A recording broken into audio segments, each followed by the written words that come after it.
আসসালামু আলাইকুম। তো আমি একটা নারিকেল নিয়ে আসছিলাম সুপার শপ থেকে কয়েকদিন আগে। তো এখন দেখি আজকে এটা লাস্ট ডেট। তো এই তো কাটতেছিলাম আর ছোটবেলার কথা মনে পড়তেছিল। তো ছোটবেলায় আম্মার মুখে একটা প্রবাদ শুনতাম যে বলতো, "দেউয়া ডেফল অতি চুকা নাইকল।" মানে মানে পাখি আর কি দেউয়া খাইছে। দেউয়া খায়া তারপরে নারিকেল খাচ্ছে। নারিকেল খায়া বলতেছে যে, "নারিকেল অনেক টক।" এরকম আর কি এটার অর্থ। আর দেখা যায় তো আমাদের বাসার মধ্যে নারিকেল গাছ ছিল ২-৩ টা। তো মোটামুটি নারকেল ধরতো আর খুবই মজার নারকেল ছিল।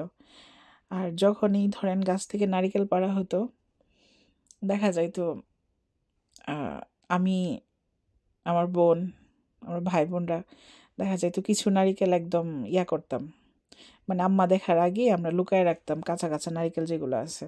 তো কচি কাঁচা নারিকেলগুলা কিন্তু খাইতে খুবই মজা। তো কাটতেছিলাম আর ছেলেবেলার কথা, দেশের কথা, আম্মা, ভাই-বোন সবাইকে অনেক মিস করতেছিলাম। ধন্যবাদ সবাইকে আমার সাথে থাকার জন্য। আল্লাহ হাফেজ।